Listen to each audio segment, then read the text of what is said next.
Hi, I'm Chris Haigh and this is the Fiddle Channel, and this is the second part of my little three-part series on how to play Western Swing.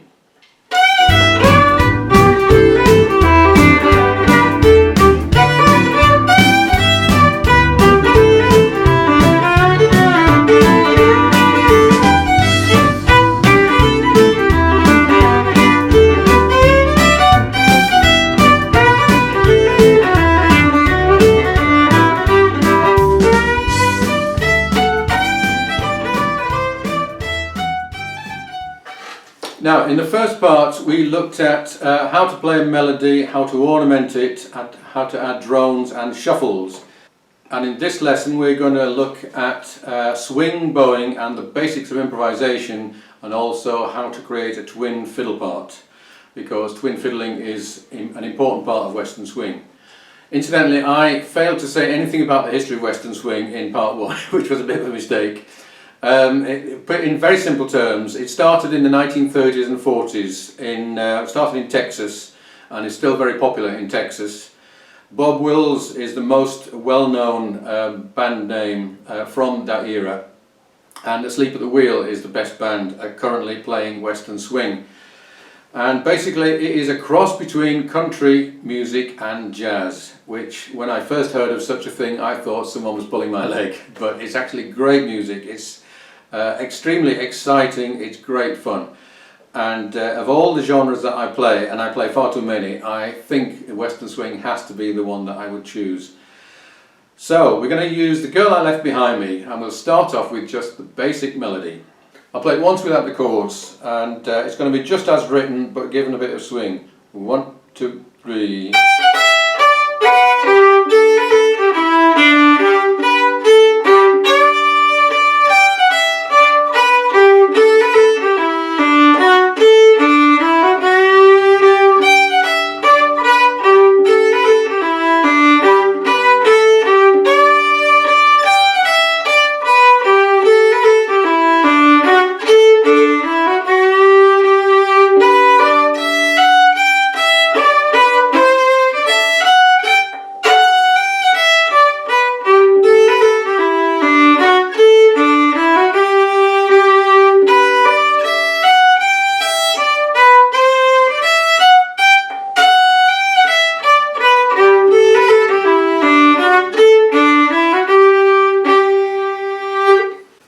As with a lot of Western Swing tunes, the basic tune is very simple indeed, and potentially very boring, but there's so much you can do with it to make it fun. Let's just do it again with the backing chords.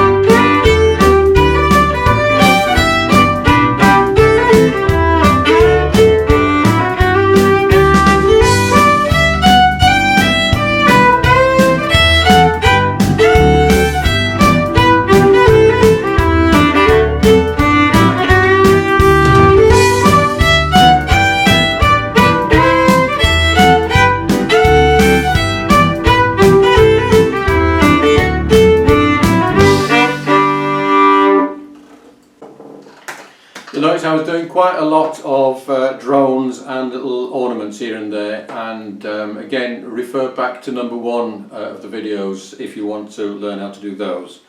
But what we're going to look at now, first of all, is a bit of swing bowing. So whenever you've got quavers, like these little phrases, you've got to find ways to swing those, and just playing all separate doesn't quite do the job. And when you come to be improvising, you're going to be doing more of those quavers, phrases like some kind of way of slurring some of those notes is going to be very helpful. So I'll show you just a couple of patterns that you can use. One of the most common is what's called chain bowing.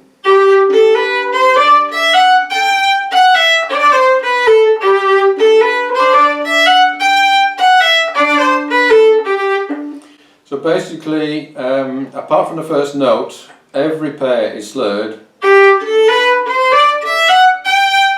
and you're slurring into the accent. The accent is coming on the 1, 3, 5 and 7, and we're slurring into that.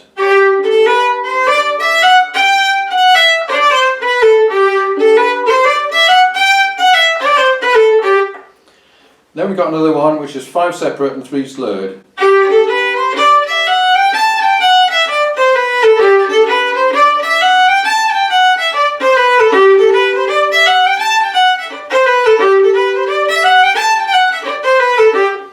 Now let's try going through those with the backing.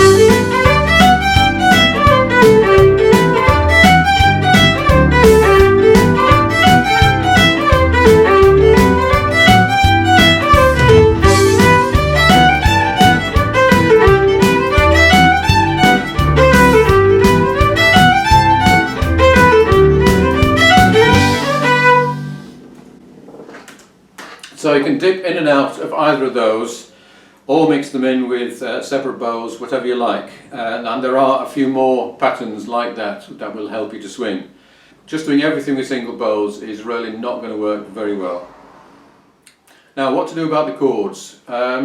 Western swing and country music in general is mostly based on simple chords, particularly these older tunes, and a good strategy is to follow the arpeggios of the chords.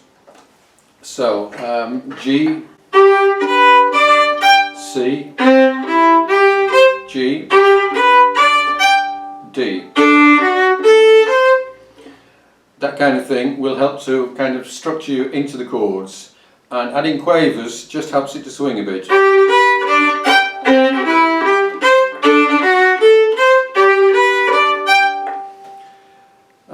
If you are going to start on the root every time and go up, then it's going to get a bit boring, so you can start on, let's say, a third or a fifth, and you can go up and then down, so something like this.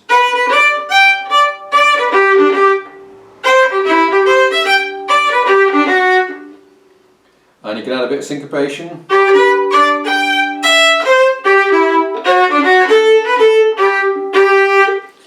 So those are just examples of phrases that are getting increasingly away from the arpeggio, but are still very much based around it. So using mostly just the 1, the 3 and the 5.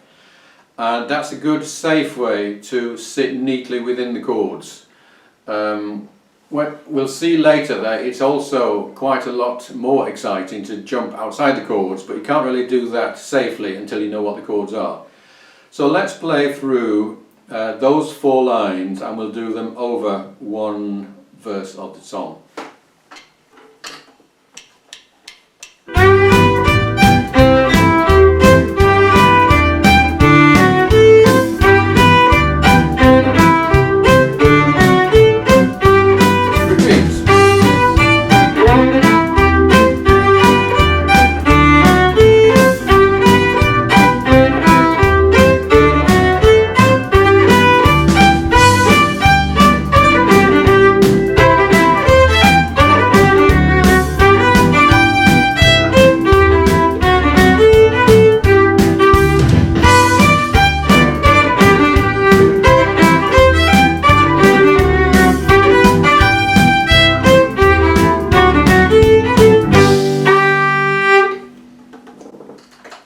So that's certainly not a good solo, but it is an example of how to sit within the chords. Now, another approach is not to follow the chords closely, but instead to play a major blues scale. The major blues scale is in the key of G.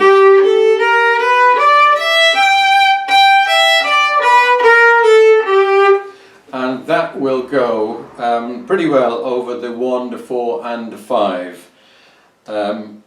You might want to dodge a little bit, particularly on the 5 chord, but mostly that is going to work all the way through this tune.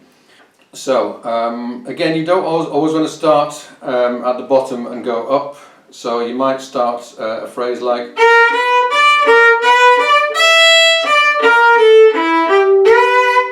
like that. We're choosing all the notes from the scale, but we're not just going up and down the scale. And then we've got phrases like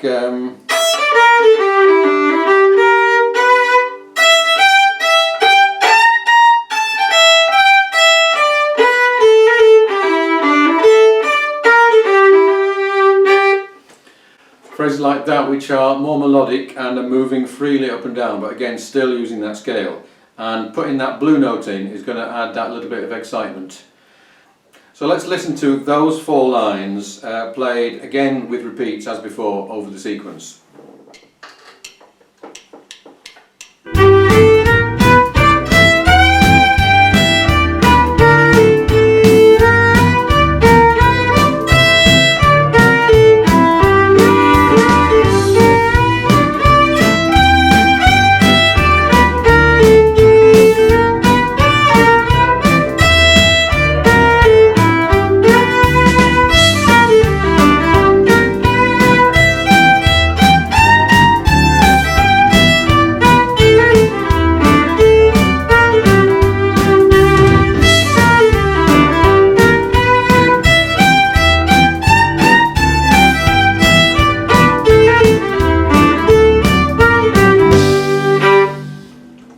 And I'll just show you something a bit freer, where basically I do the same thing but I'm going to improvise it, and it's always better for me when it's improvised.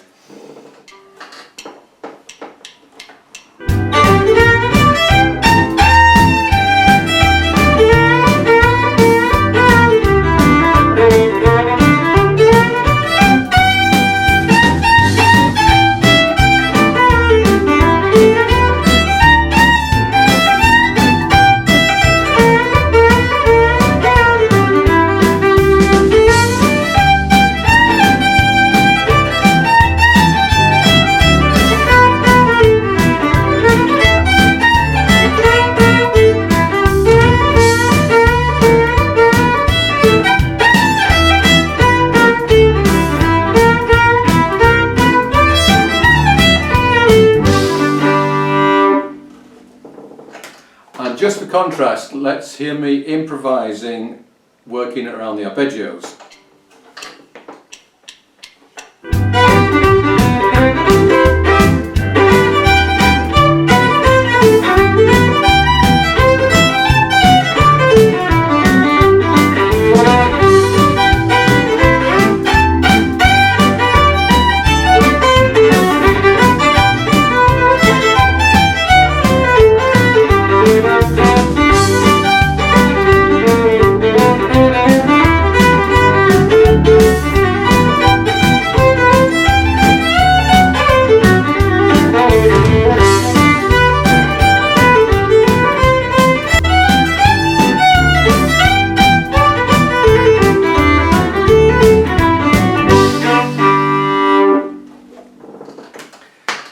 And they're quite different but both fun, and your best thing really is to be able to dip in and out of both of those different approaches.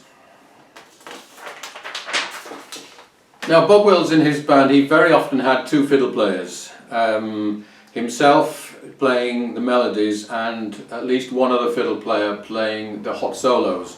When the 2 fiddles played melodies together, they did so in harmony. And I've got a video all about how to write a twin fiddle harmony. So here's just a summary of it. Basically, if your melody is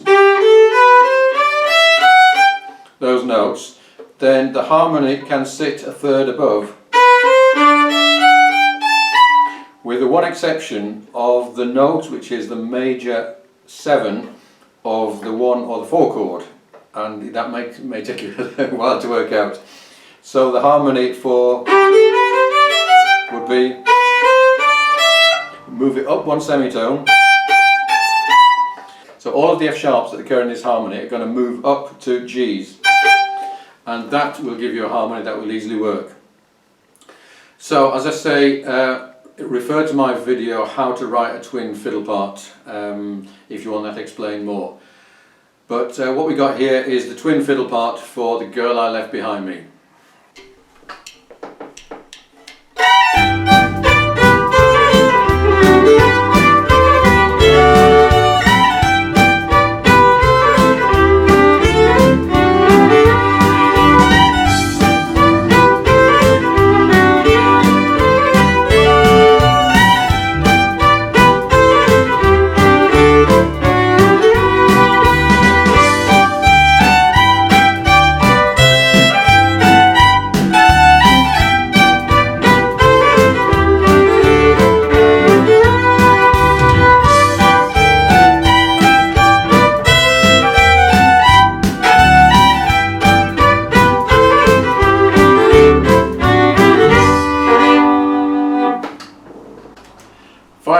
show you a special trick which is based on the scale of sixths, which is something I find extremely useful, and again I've just done a video all about that.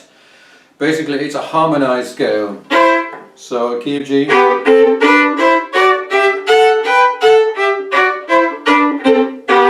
so if I were to use that to harmonize the harmony, so another fiddle player would be playing, and I will be playing,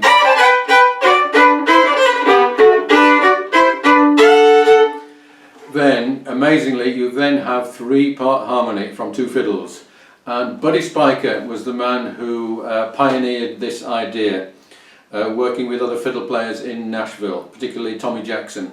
So when those two got together, Tommy Jackson played the melody and Buddy Spicher played the 2nd and 3rd fiddles all in one go, which is fantastic.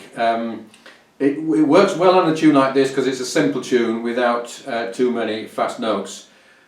So I'm going to play you the Buddy Spicher approach to this harmony.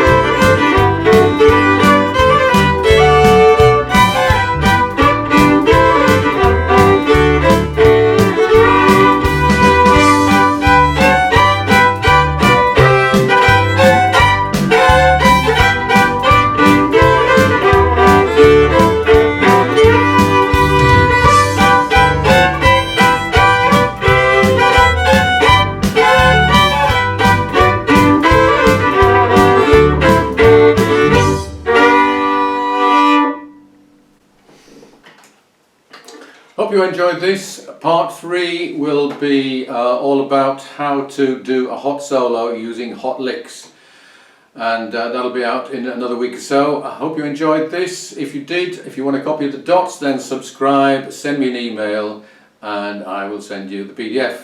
See you again soon.